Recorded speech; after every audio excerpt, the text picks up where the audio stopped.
Back અને હમણાં જ આપને વિડીયો બતાવ્યા અમદાવાદના જ્યાં પોલીસની દાદાગીરી જોવા મળી અને હવે આપને લઈ જઈએ સુરત જ્યાં પોલીસ કેવી રીતે લુખ્ખાગીરી કરી રહી છે, દાદાગીરી કરી રહી છે એનો એક વિડીયો સામે આવ્યો છે। ખટોદરામાં દુકાનદાર સાથે પોલીસે ગેરવર્તન કર્યું। રાત્રે દુકાનદાર સાથે પોલીસે રકઝક કરી હતી। દુકાન બંધ કરાવવા માટે પોલીસ ગેરવર્તન કરતી હોય તેવા દ્રશ્યો જોવા મળ્યા છે।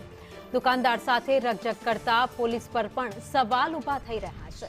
આ સીસીટીવી દ્રશ્ય તમે જોઈ શકો છો, જાણે કે કેમ ગુંડાઓ આવીને દાદાગીરી કરતા હોય એવી જ રીતે પોલીસ કર્મચારીઓ ધક્કા મારીને કોઈની દુકાનમાં ઘૂસી જાય છે અને એને દુકાન બંધ કરવા કહે છે।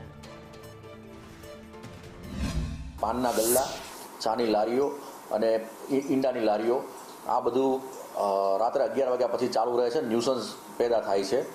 એના કારણે પોલીસ છેલ્લા એક વીકથી આ લોકોને તમામ દુકાનોવાળાને 11:30 દુકાન બંધ કરવા માટેની સૂચનાઓ અને રિક્વેસ્ટ કરતી હતી। વિડીયોમાં આ જે દુકાનદાર છે એ પોલીસ સાથે ઝીપાઝોડી કરતો દેખાય છે અને આ બનાવ બનેલો છે।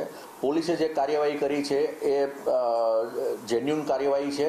સુરતમાં ઉમરા પોલીસનો દાદાગીરી કરતો એક વિડીયો છે તે વાયરલ થયો છે અને વાયરલ વિડીયોના આધારે સંદેશ ન્યૂઝની ટીમ આ દુકાનદારને ત્યાં પહોંચી છે, જ્યાં ગાડી આક્ષેપ મૂકવામાં આવ્યો છે કે પોલીસ દ્વારા તેને ढोर मार मारवामा આવ્યો છે। वो बोले थे कि 11 बजे बंद कर देने का सर, तो मैंने बोला साहब मुखिया से रोज दिल्ली आइए से પેલા લાઈન પૂરી અહીંયા જ આવે છે, તો પછી અમારે તો જબરદસ્તી કરવા લાગી ગયા।